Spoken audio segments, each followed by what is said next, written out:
स्वागत है दोस्तों आप सभी का आज के सबसे महत्वपूर्ण क्लास में।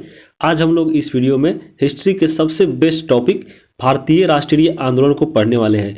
बेस्ट इसलिए क्योंकि यहाँ पे अगर कोई भी आप एग्जाम देते हैं तो हिस्ट्री से जो सबसे ज़्यादा सवाल पूछे जाते हैं इसी टॉपिक से पूछे जाते हैं, क्योंकि इसमें हम लोग 1885 से लेकर 1947 तक इसके बीच में जितने भी आंदोलन या आपको जितने भी प्रस्ताव पारित होते हैं या जितने भी विद्रोह होते हैं, जितने भी समझौता होते हैं, उन सबको हम लोग एक एक करके पूरा आपको क्रम से पढ़ना है। जैसे 1885 से शुरू करेंगे और 1947 तक यानी माउंटबेटन योजना के तहत जब भारत को आज़ादी मिलती है उन सबको हम लोग एक एक करके पढ़ेंगे। जैसे 1885 पढ़ेंगे कांग्रेस की स्थापना, इसको डिटेल में जानेंगे। फिर 1905, 1906, 1907, 8, 9 ऐसे करते करते हम लोग 1947 तक पढ़ने वाले हैं। तो यहाँ पे 1947 तक माउंटबेटन योजना के तहत हम लोग भारत को आज़ाद कराएंगे, तब ये टॉपिक खत्म होता है।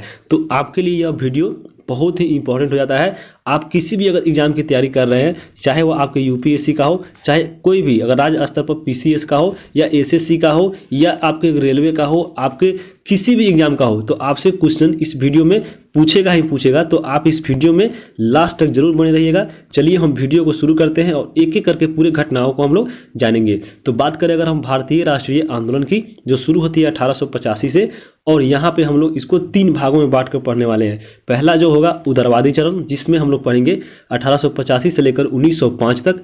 फिर हम लोग इसमें आगे पढ़ेंगे उग्रवादी चरण, जिसमें पढ़ेंगे हम लोग 1905 से लेकर 1919 तक। फिर उसके बाद हम लोग पढ़ेंगे इसमें गांधीवादी चरण, जो आपको 1919 से लेकर 1947 तक पढ़ना है। तो सबसे पहले हम बात करते हैं उदारवादी चरण की।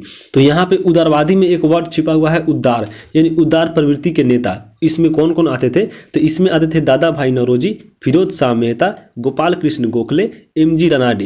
ये जो लोग थे ये अपने प्रार्थना पत्र और प्रतिवेदन द्वारा सरकार तक अपनी मांगों को पहुंचाते थे।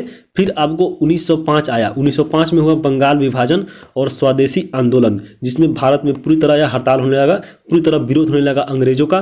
फिर उसके बाद आते हैं आपके उग्रवादी नेता, और उग्रवादी नेता यानी मार धार करने वाले नेता आए, और इसमें जो आपके प्रमुख थे वह थे लाला लाजपत राय। लाला लाजपत राय की बात करें तो ये आपको पंजाब के शेर कहे जाते थे, पंजाब केसरी कहे जाते थे, और मार धार के चलते ही इनकी 1928 में जब साइमन कमीशन आया था भारत में, तो उसी के विरोध में इनको लाठी से ही मृत्यु हो गई थी मारने की वजह से। तो ये बाल गंगाधर तिलक इसमें प्रमुख थे। उसके बाद आपके थे बाल गंगाधर तिलक, जिन्होंने इसमें नारा दिया था कि स्वराज मेरा जन्मसिद्ध अधिकार है और मैं इसको बिना लिए नहीं छोड़ूंगा। तो आपको उसके बाद इसमें आते हैं विपिन चंद्र पाल यानी पाल। तो यहाँ पे ये तीनों जो थे ये त्रिगुट कहा जाता था, यानी यहाँ पे लाल, बाल और पाल। तो ये तीनों को अगर बात करें तो ये तीनों को हिस्ट्री में नाम जाना जाता है त्रिगुट के नाम से। तो याद रखिएगा त्रिगुट में कौन कौन आते हैं। तो ये तीनों प्रमुख नेता आते थे। उसके बाद उग्रवादी नेता में बात करें तो आपको अरविंद घोष भी आते थे। तो आपसे एग्जाम में सीधा पूछ लेता है कि इसमें उग्रवादी नेता कौन है और उग्रवादी कौन है, आपको ऑप्शन दे देता है छांटने के लिए। तो आपको इतना याद रखना है। चलते हम आगे जितने भी घटना है इसमें एक एक करके हम लोग 1885 से शुरुआत करते हैं। और 1885 में सबसे जो पहला घटना घटा था वह था भारतीय राष्ट्रीय कांग्रेस। तो यहाँ पे हम लोग बात करते हैं भारतीय राष्ट्रीय कांग्रेस की। तो इसकी स्थापना हुई थी 28 दिसंबर 1885 को। आपको डेट भी याद रखना है क्योंकि आपको एग्जाम में डेट ही पूछ लेता है। तो 28 दिसंबर 1885 को स्थापना हुई थी, और प्रत्येक साल भारतीय राष्ट्रीय कांग्रेस के दौरान एक अधिवेशन बुलाया जाता था दिसंबर में। तो दिसंबर में से आपको बुलाया जाता था। इसके अलावा आपको विशेष अधिवेशन भी बुलाया जाता था आपको विशेष स्थिति में। तो आपको ये सत्र चला था 1885 से लेकर 1947 तक। तो आपको हम लोग एक अलग से वीडियो प्रोवाइड कराएंगे, उसमें सभी अधिवेशन जो है महत्वपूर्ण जितने भी अधिवेशन है उन सबको कवर कराया जाएगा। उसके बाद हम बात करें भारतीय राष्ट्रीय कांग्रेस की स्थापना की।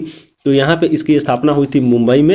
एक जगह था ग्वालियर टैंक, और वहाँ पे एक कॉलेज था जिसका नाम था गोकुल दास तेजपाल संस्कृत कॉलेज। इसी में स्थापना हुई थी भारतीय राष्ट्रीय कांग्रेस की। जब इसकी स्थापना हुई थी 1885 में, तो उस समय इसका नाम हुआ करता था भारतीय राष्ट्रीय संघ यानी इंडियन नेशनल यूनियन। उसके बाद इसमें दादा भाई नौरोजी के सुझाव से भारतीय राष्ट्रीय कांग्रेस कर दिया इसको। तो यहाँ पर याद रखिएगा पहले यह संघ था, इसको कांग्रेस कर दिया किसके सुझाव से? तो दादा भाई नौरोजी के सुझाव से। उसके बाद हम बात करें इसके संस्थापक की, यानी भारतीय राष्ट्रीय कांग्रेस की स्थापना किन्होंने किया था? तो वे किए थे आपको ए ह्यूम ने, यानी एलन एक्टोबियन ह्यूम ने। एलन एक्टोबियन हुयूम की बात करें तो ये आपको स्कॉटलैंड के थे। इन्होंने ब्रिटिश सिविल सेवा की एग्जाम दी और इनको भारत में ब्रिटिश अधिकारी के तौर पर काम करने का मौका मिला। तो यहाँ पे ये शिमला में बस गए। शिमला में बसने के कारण इनको हर्मिट ऑफ शिमला के नाम से जाना जाता है। इनके द्वारा एक पत्रिका लिखा गया जिनका नाम था जनता के मित्र, और यहाँ पे कांग्रेस के ये प्रथम सचिव भी बने। जब स्थापना हुई थी 1885 में, तो 1885 में ये कांग्रेस के सचिव बने और 1906 तक ये इस पद पे बने रहे। उसके बाद इनको पक्षी विज्ञान का जनक भी बोला जाता है, A.O. ह्यूम को, और इनकी मृत्यु हो जाती है 1912 में। तो भारतीय राष्ट्रीय कांग्रेस से आप इतना जानिए, बाकी हम लोग इसमें डिटेल से जानेंगे आपको अगले दूसरे वीडियो में, जिसमें हम लोग अधिवेशन को कवर करेंगे। चलते हैं आगे हम लोग देखेंगे 1905, और 1905 में हम लोग देखेंगे बंगाल विभाजन। बंगाल विभाजन के पीछे जानेंगे कौन से कारण थे और क्या क्या निर्णय और क्या क्या किया गया। तो सबसे पहले हम जानते हैं बंगाल विभाजन क्यों किया गया, इसके पीछे कारण क्या था, किस उद्देश्य से किया गया। तो बंगाल विभाजन करने के पीछे सबसे जो बड़ा उद्देश्य था अंग्रेजों का, यह हुआ था कि हिंदू और मुस्लिमों की एकता को तोड़ना था। बात करें हम उस समय की बंगाल की, तो उस समय की बंगाल जो था वह भारत का सबसे बड़ा राज्य था, सबसे बड़ा समृद्ध राज्य था, सबसे बड़ा शक्तिशाली राज्य था। तो अंग्रेजों को यह जरूर सोचना था कि हम बंगाल को अगर तोड़ देते हैं तो हमारे खिलाफ कोई भी आवाज़ नहीं उठाने वाला है। क्योंकि उस समय की अगर बंगाल की बात करें तो उसमें आपका आता था बंगाल खुद एक, और असम, उसके बाद बिहार, उड़ीसा, और जितने भी उसमें पूरा आपको बांग्लादेश था वो सब उसी में आता था। तो यहाँ पे अंग्रेजों ने एक चाल चली और बंगाल विभाजन कर दिया हिंदू और मुस्लिमों की एकता तोड़ने के लिए। और यह निर्णय लिया गया आपको 20 जुलाई 1905 को, आपको डेट भी याद रखना है, 20 जुलाई को निर्णय लिया। और इसके विरोध में 7 अगस्त 1905 में स्वदेशी आंदोलन चलाया गया पूरे भारत में, जिसको हम लोग आगे जानेंगे। और कितना भी विरोध हो गया लेकिन लागू कर ही दिया गया 16 अक्टूबर 1905 को। और उसमें जो भारत के वायसराय थे वह थे आपके लॉर्ड कर्जन। और जब विरोध हुआ यहाँ पे 7 अगस्त को, तो स्वदेशी आंदोलन आपको चलाया गया पूरे भारत में। तो यहाँ पे बंगाल विभाजन लागू जब हुआ 16 अक्टूबर को, तो देखिए बंगाल विभाजन कैसे किया गया था। तो बंगाल विभाजन की बात करें तो बंगाल को 2 भागों में बांटा इन्होंने। एक अब बांटे पूर्वी बंगाल में, दूसरी को बांटा यहाँ पे पश्चिमी बंगाल में। तो पूर्वी बंगाल की अगर बात करें तो इसमें बांटा आपको पूर्वी बंगाल और असम को, और यह जो था यह मुस्लिम बहुल्य क्षेत्र था और इसकी राजधानी रखी यहाँ पे ढाका में। और दूसरी तरफ जो बांटा था यहाँ पे पश्चिमी बंगाल को, तो इसमें आते थे पश्चिम बंगाल, उसके बाद इसमें आते थे बिहार और उड़ीसा, और इसको आपको हिंदू बहुल्य क्षेत्र था और इसकी राजधानी रखी गई थी कोलकाता। तो आइए हम लोग देखते हैं जब विरोध हुआ 7 अगस्त 1905 को और चालू हुआ स्वदेशी आंदोलन। तो स्वदेशी आंदोलन के बारे में हम लोग जानते हैं, यानी विभाजन के विरोध में देखिए कौन कौन से घटना घटी थी। तो यहाँ पे स्वदेशी आंदोलन की शुरुआत हुई और यह आपको घोषणा हो गई थी 7 अगस्त 1905 को, उसी दिन इसकी शुरुआत हुई थी। और यहाँ पे कहाँ पे किया गया था इस आंदोलन की शुरुआत, तो यह किया गया था कोलकाता के टाउन हॉल से। और इसमें एक प्रस्ताव पारित हुआ, यानी बहिष्कार प्रस्ताव, यानी जितने भी विदेशी सामान थे इनको बहिष्कार किया गया भारत से। और यह जो सुझाव किसने दिया था, कि कृष्ण कुमार मित्र ने सुझाव दिया था बहिष्कार करने का। उसके बाद स्वदेशी आंदोलन के नेतृत्व की बात करें तो वह पूरे भारत में था, और पूरे भारत में अलग अलग जगहों पर अलग अलग नेताओं के द्वारा, क्रांतिकारियों के द्वारा इसका नेतृत्व किया जा रहा था। जैसे हम बात करें मुंबई और पुणे में तो बाल गंगाधर तिलक थे। पंजाब और उत्तर प्रदेश की बात करें तो वहाँ पे इसका नेतृत्व लाला लाजपत राय कर रहे थे। उसके बाद बात करें दिल्ली में इसका नेतृत्व कर रहे थे सर हैदर राजा। और मद्रास की बात करें तो यहाँ पे इसका नेतृत्व कर रहे थे चिदम्बरम पिल्ले। और यहाँ पे स्वदेशी आंदोलन के दौरान मुख्य नारा दिया गया जो इंपॉर्टेंट है, उसमें है आपको वंदे मातरम, विभाजन नहीं चाहिए, बंगाल एक है। ये नारा दिया गया था स्वदेशी आंदोलन के दौरान आपको बंगाल विभाजन के विरोध में। उसके बाद जब विभाजन लागू हो गया था उसके बाद देखिए कौन कौन सी घटनाएं घटी थी। जब 16 अक्टूबर को यह विभाजन लागू हो गया था तो पूरे संपूर्ण बंगाल में उसी दिन शोक दिवस मनाया गया था। और उसके बाद बंगालियों ने अटूट एकता दिखाने के लिए हिंदू और मुस्लिमों ने एक दूसरे को कलाई पर राखी बांधी, और राखी दिवस भी मनाया गया बंगाल विभाजन के लागू होने के बाद। और राखी दिवस मनाने का सुझाव दिया था यहाँ पे रविंद्रनाथ टैगोर ने, तो इम्पोर्टेंट है, इसको याद रखिएगा। उसके बाद हम बात करें बंगाल विभाजन के दौरान ही रविंद्रनाथ टैगोर के द्वारा प्रसिद्ध जो गीत था लिखा गया था अमार सोनार बंगला, इसको लिखा गया और गाया गया। और बाद में जब बांग्लादेश आज़ाद हो गया तो फिर यह बांग्लादेश का राष्ट्रीय गीत बना अमार सोनार बंगला, तो इम्पोर्टेंट है, याद रखिए। उसके बाद स्वदेशी आंदोलन चालू रखा गया और एक समय आया जब अंग्रेजों ने बंगाल विभाजन को रद्द करना ही अपनी भलाई समझी, तो उसके लिए 1911 में दिल्ली दरबार का आयोजन किया गया। दिल्ली दरबार का आयोजन किस लिए हुआ था, तो उस समय जो इंग्लैंड के राजा थे जॉर्ज पंचम भारत आने वाले थे, इन्हीं के स्वागत में दिल्ली दरबार का आयोजन किया गया, जो आपको आयोजन किया गया था 12 दिसंबर 1911 को। और इसमें उस समय के जो वायसराय थे वह थे आपके लॉर्ड हार्डिंग द्वितीय। तो याद रखिएगा इसको। इसमें आपको जो मुख्य निर्णय लिया गया, देखिए बंगाल विभाजन कैसे यहाँ पे रद्द हुआ, तो यहाँ पे निर्णय लिया गया कि बंगाल विभाजन को रद्द किया जाए और जो राजधानी पहले कोलकाता थी भारत की, उसको यह हटाकर अब दिल्ली की घोषणा हुई। तो घोषणा हुई 1911 में, लेकिन आपको दिल्ली जब राजधानी बनी भारत की तो वह बनी थी 1 अप्रैल 1912 को। तो 2 क्वेश्चन यहाँ पे याद रखिएगा आपको। घोषणा हुई थी 11 को, लेकिन दिल्ली राजधानी बनी 1912 में। तो ये दोनों अलग है, आपको कंफ्यूजन नहीं होना है। उसके बाद हम बात करें 1912 में बिहार को बंगाल से अलग कर एक अलग प्रांत बनाया गया, जिसमें जो अभी वर्तमान आप उड़ीसा देखते हैं और झारखंड, ये उसी में शामिल था। बाद में उड़ीसा जो था 1936 में अलग राज्य बना और 2000 ईस्वी में झारखंड भी एक अलग राज्य बना। उसके बाद हम 1905 के बंगाल विभाजन के बाद चलेंगे 1906 में मुस्लिम लीग की तरफ। तो मुस्लिम लीग की अगर बात करें तो इसकी स्थापना हुई थी 1906 में और इसकी स्थापना किए थे आगा खां और सलीमुल्लाह खान ने। सलीमुल्लाह खान की बात करें तो यह ढाका के नवाब थे, तो इन्हीं के द्वारा स्थापना किया गया था मुस्लिम लीग की 1906 में और इसके प्रथम अध्यक्ष बनाए गए थे आगा खां की। और इसके पीछे इसका उद्देश्य था ब्रिटिश सरकार के प्रति मुस्लिमों की निष्ठा को बढ़ाना, मुसलमानों के राजनीतिक अधिकारों की रक्षा करना और कांग्रेस के प्रति मुसलमानों में घृणा उत्पन्न करना मुस्लिम लीग का मुख्य उद्देश्य था। और इसके अधिवेशन की बात करें जो मुख्य आपके एग्जाम में पूछ लेता है, तो पहला जो इसका अधिवेशन हुआ था 1906 में ढाका में, दूसरा अधिवेशन हुआ 1907 में कराची में और तीसरा जो अधिवेशन हुआ 1908 में। तो 1908 वाला इंपॉर्टेंट है, आपको याद रखना है। तो याद इसको क्यों रखना है, क्योंकि 1908 में जो अमृतसर में अधिवेशन हुआ था, इसी में पृथक निर्वाचन मंडल की मांग की गई थी मुसलमानों के लिए। तो 1908 अमृतसर पृथक निर्वाचन मंडल की मांग की गई थी मुस्लिम लीग के द्वारा, याद रखिएगा इसको। चलते हैं हम लोग आगे हम लोग देखेंगे 1907 का देखेंगे हम लोग कांग्रेस का सूरत अधिवेशन यानी सूरत फूट। इसमें क्या हुआ था, कांग्रेस का जो अधिवेशन हुआ था 1907 में, वह हुआ था आपके कहाँ पे, सूरत ताप्ती नदी के किनारे और इसका अध्यक्षता किए थे यहाँ पे रास बिहारी बोस ने। और इसमें परिणाम क्या हुआ, तो कांग्रेस का विभाजन हो गया था आपको गर्मपंथी और नरमपंथी के बीच। तो याद रखिएगा सूरत फूट, सूरत यहाँ पे रास नहीं आई तो लोगों को और इसमें विभाजन हो गया। याद रखिएगा किसी का सूरत खराब था यहाँ पे तो रास नहीं आया, यहाँ पे सूरत फूट हो गया। तो याद रखिएगा इसमें कांग्रेस का विभाजन हुआ, ये इंपॉर्टेंट है। चलते हैं आगे हम लोग देखेंगे इसमें 1908 में देखेंगे खुदीराम को फांसी की हुई। तो 1908 में खुदीराम बोस और प्रफुल्ल चाकी इन दोनों ने मुजफ्फरपुर के जज पर हमला किया था और यह हमला करने में असफल रहे थे। घटना बाद जब प्रफुल्ल चाकी ने आत्महत्या कर ली और खुदीराम बोस को 18 वर्ष की उम्र में फांसी दे दी गई। तो खुदीराम बोस पहले क्रांतिकारी थे जो सबसे कम उम्र में इनको फांसी दी गई थी। तो इंपॉर्टेंट है, याद रखिएगा। 1908 के बाद हम लोग चलते हैं 1909 में।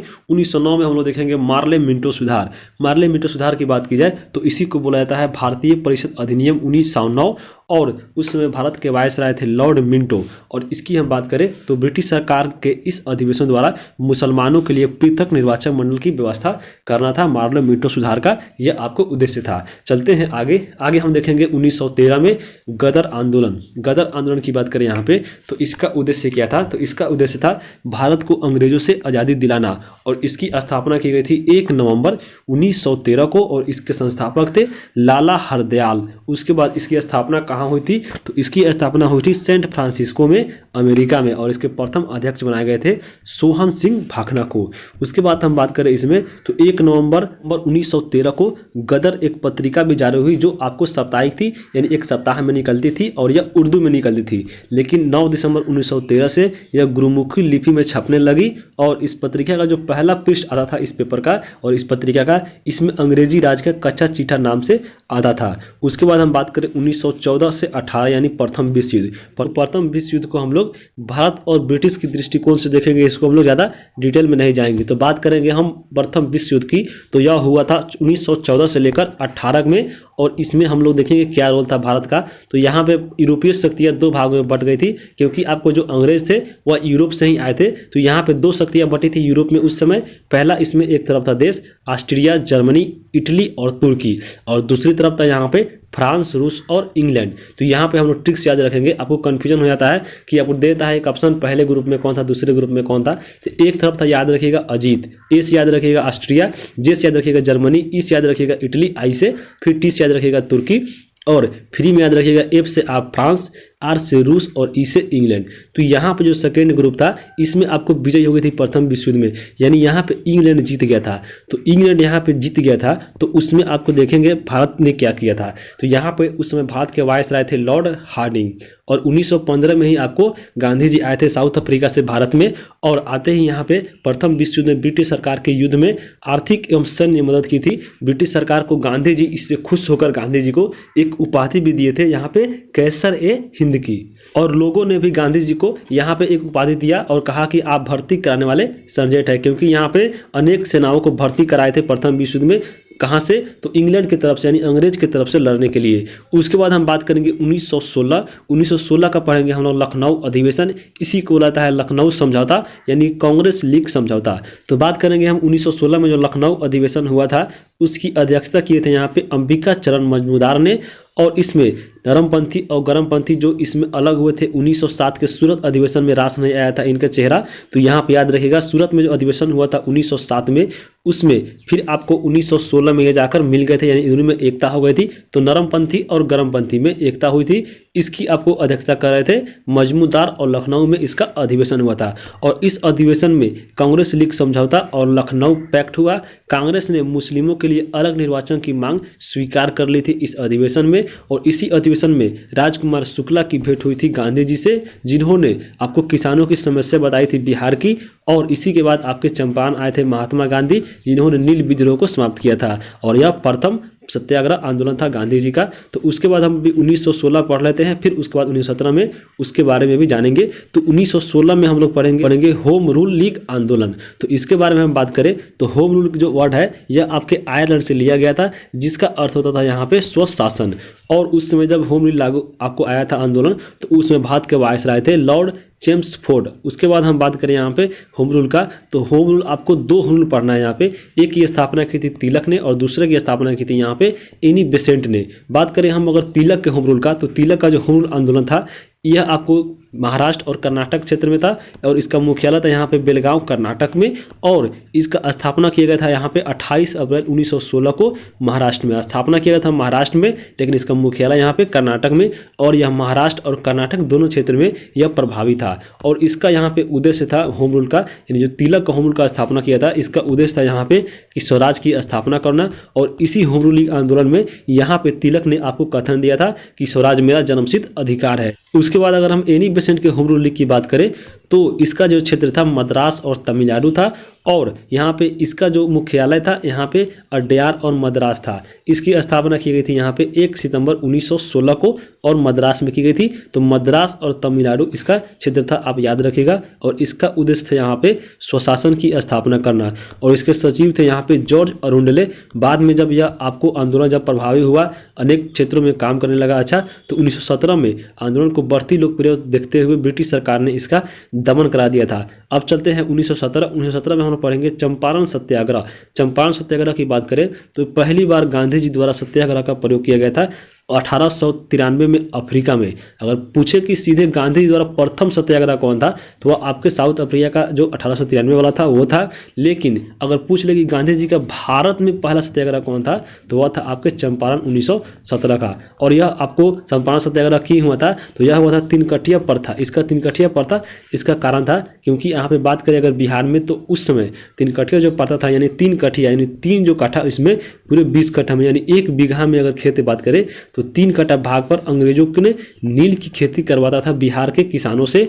तो इसी को समाप्त करने के लिए यहाँ पे आए थे तीनकठिया प्रथा को गांधी जी ने। तो इसका उद्देश्य था कि तीनकठिया प्रथा को समाप्त करना। और इसको गांधी जी को किसने बुलाया था बिहार में, तो यह आपको बुलाया था राजकुमार शुक्ल ने। तो राजकुमार शुक्ल के अनुरोध पर गांधी जी चंपारण आए थे और यहाँ पे नील की खेती जो था तिनकटिया प्रथा को समाप्त किया था। उसके बाद जब आंदोलन यहाँ पे जब सफल हो गया तो रविंद्रनाथ टैगोर ने गांधी जी को महात्मा की उपाधि दी थी। तो याद रखिएगा, महात्मा की उपाधि किसने दी थी? तो रविंद्रनाथ टैगोर ने सत्याग्रह आंदोलन की समाप्ति पे सफलता पे दी थी। उसके बाद हम बात करेंगे 1918 और 1918 में हुआ था अहमदाबाद मिल मजदूर आंदोलन। इसको हम लोग चलिए देख लेते हैं।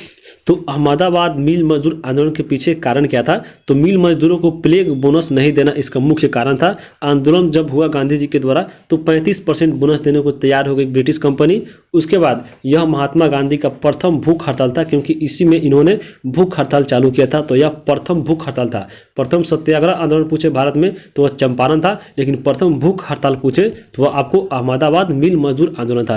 ये दोनों आपको याद रखिएगा। चलते हैं आगे 1919 में हम लोग देखेंगे रॉलेट एक्ट। उससे पहले अगर आप चैनल पर नए हैं तो चैनल को सब्सक्राइब कर लीजिए आगे आने वाले वीडियो के लिए। अगर वीडियो लंबा हुआ तो इसको हम लोग 2 भागों में बांटकर पढ़ेंगे। तो पहले हम लोग देखते हैं, इसके बाद 1918 का खेड़ा सत्याग्रह, इसी को बुलाता है कर नहीं दो आंदोलन। तो इसके पीछे कारण क्या था? तो फसल नष्ट होने के बावजूद भी सरकार द्वारा किसानों से लगान करने की वसूली जो वह चालू रखी थी अंग्रेजों ने। तो इसको कारण याद रखिएगा, जब फसल नष्ट हो गया है तो सरकार फिर भी इन से लगान मांग रही थी, वसूली कर रही थी। तो आंदोलन के बाद क्या हुआ? आंदोलन के बाद सरकार का फैसला तय हुआ कि जो किसान अगर समर्थ है कर देने में वहीं दे, बाकी नहीं दो। तो यह गांधी जी का प्रथम वास्तविक किसान सत्याग्रह था। आपको 3 सवाल 3 तरह के हो गए। प्रथम अगर सत्याग्रह पूछे तो 1917 चंपारण, जबकि प्रथम भूख हड़ताल पूछे तो 1918 अहमदाबाद मिल मजदूर, जबकि 1918 का अगर पूछे प्रथम वास्तविक किसान सत्याग्रह कौन था तो वह था 1918 का खेड़ा सत्याग्रह आंदोलन। इस तीनों को आप याद रखिएगा। चलते हैं 1919 में। 1919 को देखेंगे हम रॉलेट एक्ट। रॉलेट एक्ट क्या था चलिए इसको जान लेते हैं। तो हम बात करें 1919 के रॉलेट एक्ट यानी रॉलेट कानून का, तो यह क्या था? तो इसमें किसी भी व्यक्ति को बिना मुकदमा चलाए सीधे जेल में कैद कर लिया था। इसलिए इस कानून को यहाँ पे बिना अपील, बिना वकील और बिना दलील कानून कहा गया है। और यह जो रॉलेट एक्ट था पारित हुआ था 18 मार्च 1919 को।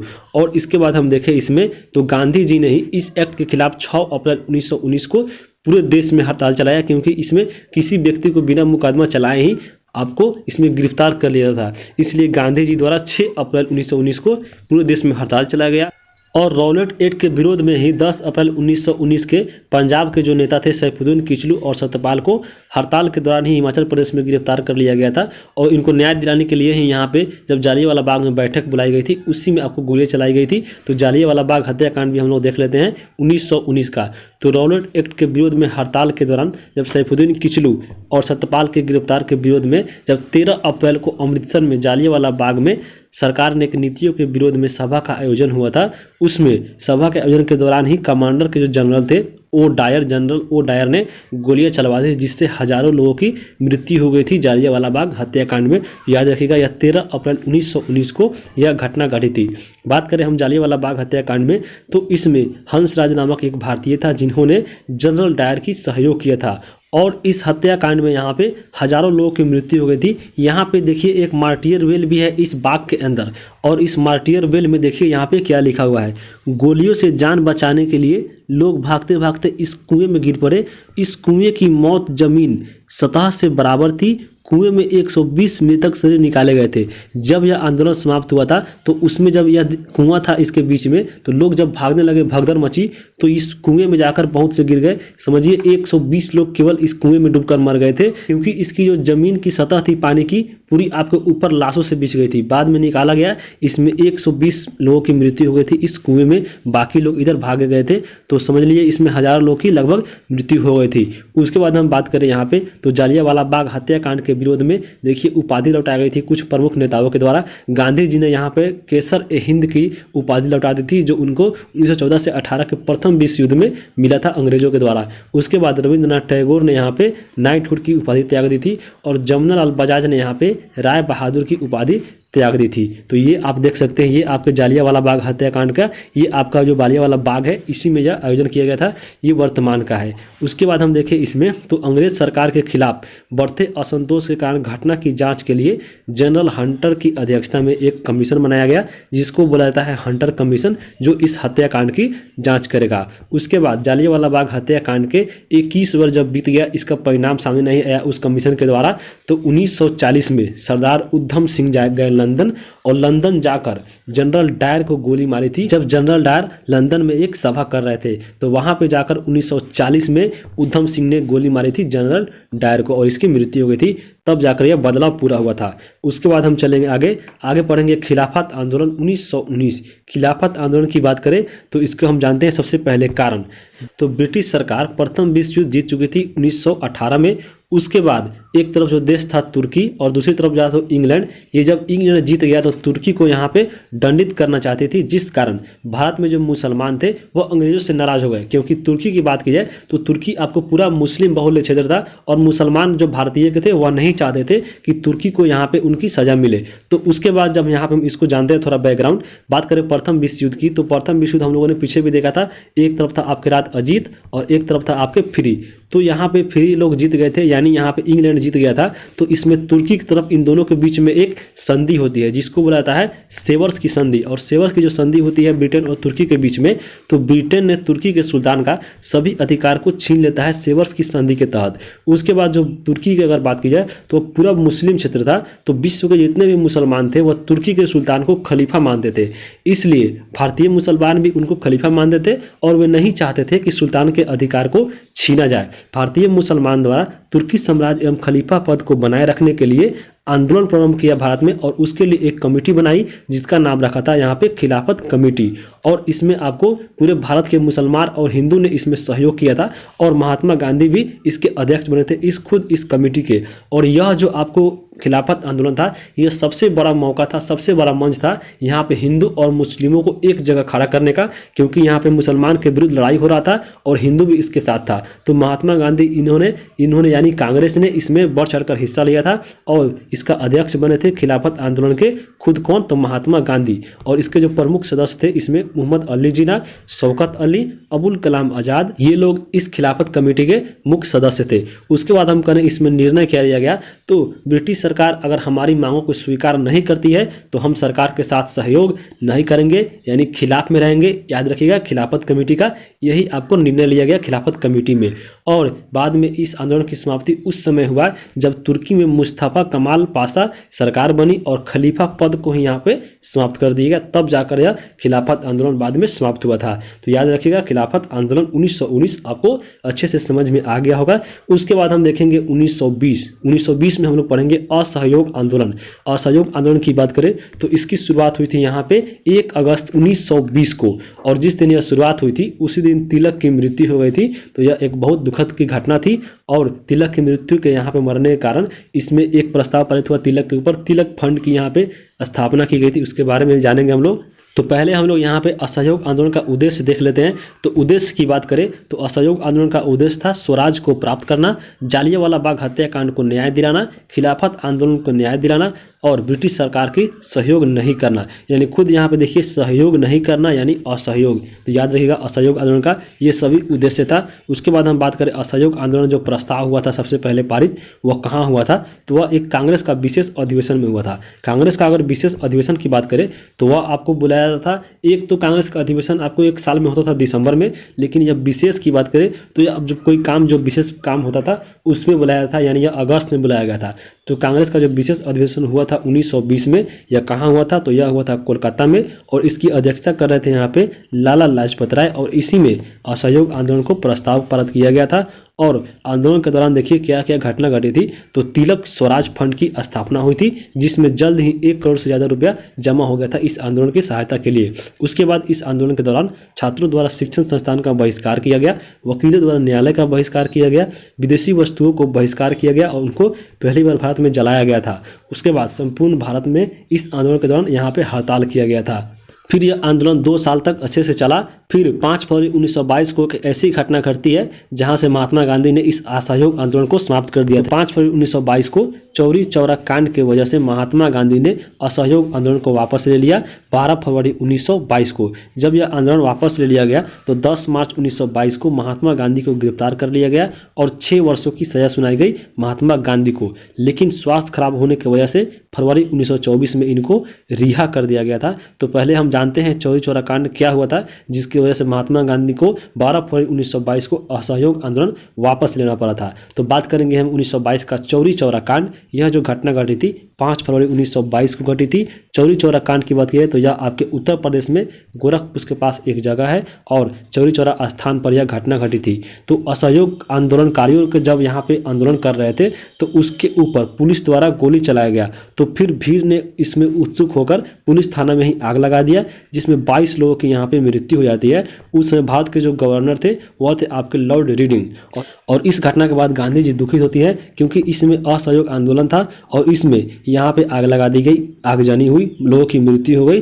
तो गांधी जी अचानक बारदोली में एक बैठक बुलाते हैं और 12 फरवरी 1922 को यहाँ पे निर्णय लेती है कि यहाँ पे असहयोग आंदोलन को समाप्त कर दिया जाए। उसके बाद हम 1922 के बाद पढ़ेंगे 1923 में हम लोग पढ़ेंगे स्वराज पार्टी। स्वराज पार्टी की बात की जाए तो असहयोग आंदोलन की समाप्ति गांधी जी की जेल जाने के बाद स्वराज पार्टी की स्थापना हुई थी और इसका उद्देश्य था कि कांग्रेस के अंदर रहकर स्वदेशी सरकार की गठन करना और इनकी मांग करना था। और इस स्वराज पार्टी के अध्यक्ष थे यहाँ पे चित्तरंजन दास और इसके सचिव थे मोतीलाल नेहरू। बात करें 1924 में जब चित्तरंजन दास की मृत्यु हो जाती है तो उसके बाद यह आंदोलन जो है स्थिर पड़ जाती है। उसके बाद 1924 में गांधी जी बाहर आते हैं जब इनकी तबीयत खराब होती है फरवरी में। फिर उसके बाद 1924 में ही बेलगाम अधिवेशन होता है और यह एकमात्र अधिवेशन रहता है जिसमें गांधी जी अध्यक्षता करते हैं कांग्रेस की। तो इंपॉर्टेंट है, याद रखिएगा। उसके बाद हम बात करेंगे इसमें 1925 से हम लोग आगे देखेंगे क्योंकि यह वीडियो जब लंबा हो जाएगा तो आपको भी बोरिंग फील होगा। तो उसमें हम लोग 1925 में एक नेक्स्ट पार्ट आएगा इसका जिसमें हम लोग यहाँ पे काकोरी कांड, 1928 का साइमन कमीशन, 1929 का लाहौर अधिवेशन, दांडी मार्च, फिर आपको सविनय अवज्ञा आंदोलन, गांधी इरविन समझौता, फिर उसके बाद गोलमेज सम्मेलन जो तीनों हैं उनको, उसके बाद पूना पैक्ट जो हुआ था 32 में, उसके बाद इसमें हम लोग व्यक्तिगत सत्याग्रह, पाकिस्तान की मांग कैसे हुई, क्योंकि कौन किया, इसके बारे में, फिर आपको क्रिप्स मिशन, भारत छोड़ो आंदोलन और आज़ाद हिंद फौज को जानेंगे अच्छे से। फिर उसके बाद बेबल योजना जो शिमला समझौता हुआ था, उसके बाद नौसेना विद्रोह को जानेंगे, फिर आपको कैबिनेट मिशन को जानेंगे और 1947 का जो माउंटबेटन योजना हुआ था उसके बाद हम लोग भारत को आज़ादी दिलाएंगे। तो ये आपको एक साथ पढ़ने में ये वीडियो लंबा हो जाएगा, इसलिए इन सभी को हम लोग नेक्स्ट पार्ट में पढ़ेंगे, यानी 1925 से लेकर 1947 तक हम लोग अगले वीडियो में जानेंगे। तो आपको इस चैनल को सब्सक्राइब कर लेना है और बेल आइकन को दबा दीजिएगा ताकि ये वीडियो जब भी आपको डाला जाए तो आपके पास नोटिफिकेशन पहुंचे। तो वीडियो कैसा लगा आप कमेंट करके जरूर बताइए। वीडियो को हम यहीं पर समाप्त करते हैं। वीडियो देखने के लिए आप सभी को धन्यवाद।